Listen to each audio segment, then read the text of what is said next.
Aleluia. Que Deus abençoa cada um dos irmãos. Aleluia. Porque eu sei, irmão, se nós sendo abençoados, os nossos familiares, até aqueles de longe, irmão, estão sendo abençoados, porque nós clamamos e apresentamos cada um deles diante de Deus nessa noite. Eu passo a palavra ao pastor Divino em nome de Jesus. Aleluia. Glória a Deus. Para os irmãos, amém. Estão alegres aí, diga amém. Amém. Então, abra a sua Bíblia em 1 Coríntios, capítulo 12. Primeira epístola de Paulo aos Coríntios, capítulo 12.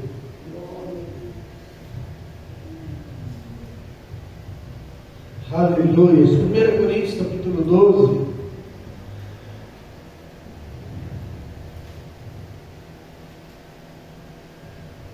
A partir do versículo 7, olha só. É o texto que fala sobre o espinho na carne de Paulo.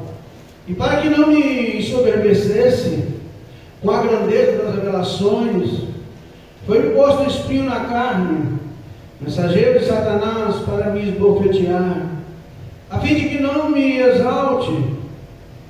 Por causa disso, 3 vezes pedi ao Senhor que o afastasse de mim. Então ele me disse: a minha graça te basta, porque o poder se aperfeiçoa na fraqueza. Então de boa vontade, pois, me gloriarei nas fraquezas, para que sobre mim repouse o poder de Cristo. Porque sinto prazer nas fraquezas, nas injúrias, nas necessidades, nas perseguições, nas angústias por amor de Cristo. Porque quando sou fraco, então é que sou forte. Podemos assentar. Irmãos, gostando ou não, essa não é uma experiência exclusiva do apóstolo Paulo. Gostaria eu de dizer que nenhum de nós tem um espinho na carne.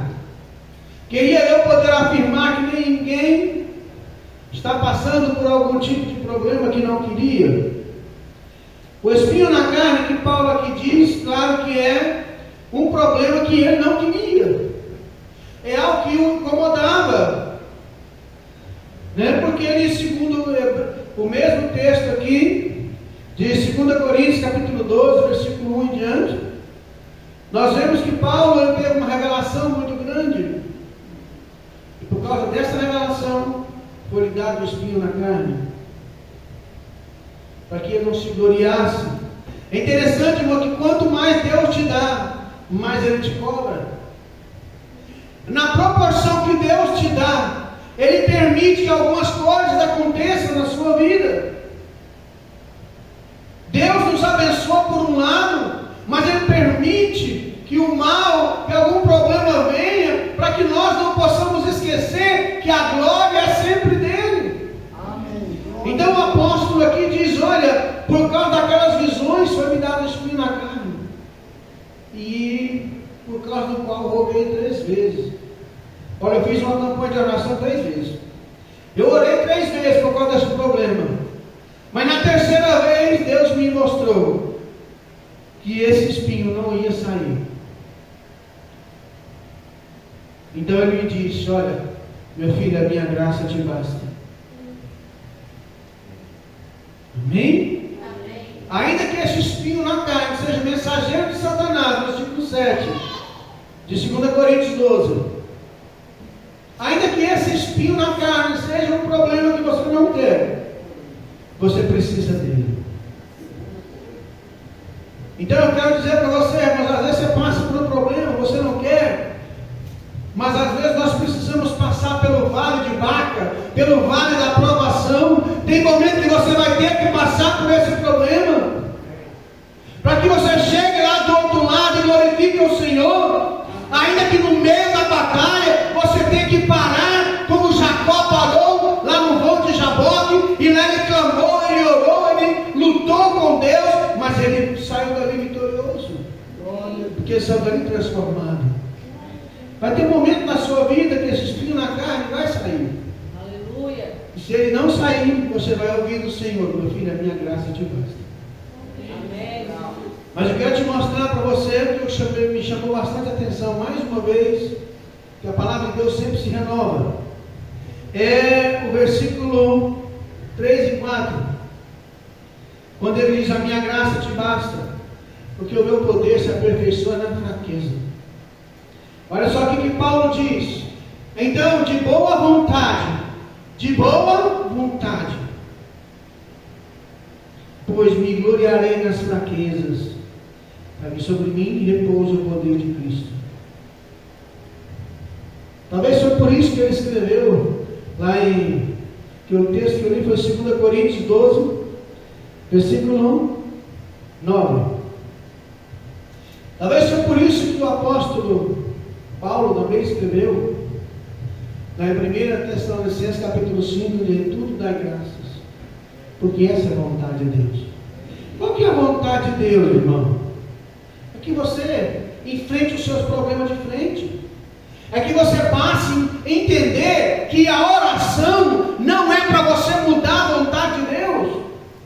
Tem gente que acha que a oração é para que Deus faça a sua vontade.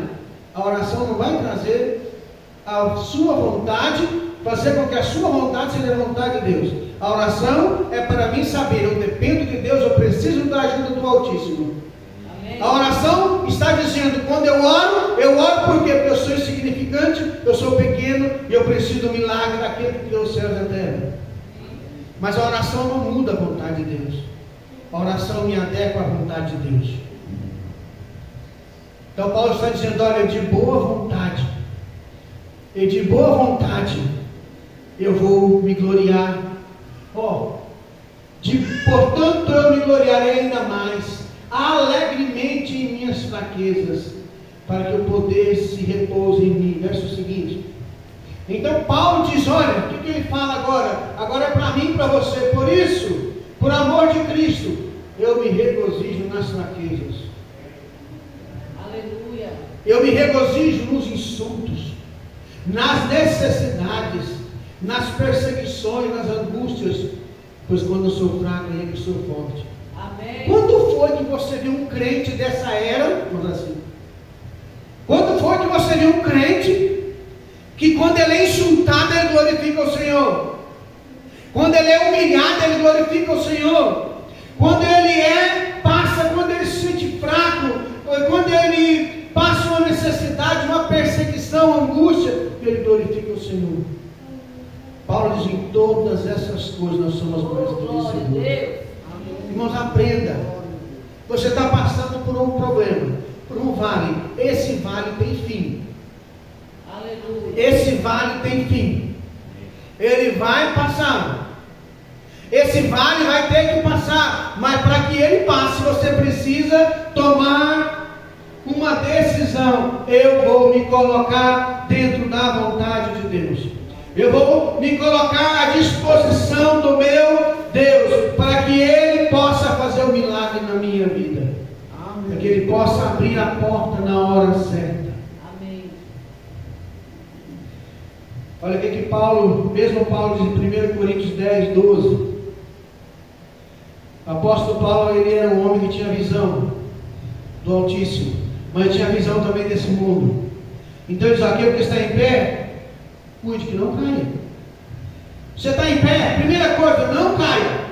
Segunda coisa, versículo 13: não sobreveio tentação que não fosse humana, mas tem um porém, fiel a Deus, e não vai permitir que sejais tentados além das vossas forças. Pelo contrário, juntamente com a tentação ou provação, vos proverá livramento, de sorte que a possais suportar. Aleluia. As provações e as tentações, elas vêm sobre nós para provar nossa fé. Provação é quando Deus está me provando. As tentações é quando às vezes nós somos sujeitos às tentações o dia todo e nós acabamos cedendo a essa tentação. Aí eu estou com um problema grave. Mas se eu resistir ao diabo, segundo Tiago 4, resistir ao diabo e ele fugirá de vós. Porque não sobreveio tentação, versículo 3, que não fosse humano. As tentações são humanas. Muito problema que a gente enfrenta é humano. Mas Deus é tão bom que Deus não vai permitir que mesmo no meio dessas tentações você se perca a sua salvação. Então, como diz Paulo aqui em 2 Coríntios 12, de boa vontade, então eu me gloriarei nas provações, eu vou me gloriar nas fraquezas, eu vou me gloriar nas angústias, eu vou me gloriar quando eu passar por alguma humilhação. Ser servo de Deus é diferente, irmãos. Parece que a Bíblia do crente de hoje não tem mais Mateus 11, 28, versículo 27 e 28. Aprendei de mim que sou manso e humilde de coração, e acharei descanso para vossas almas.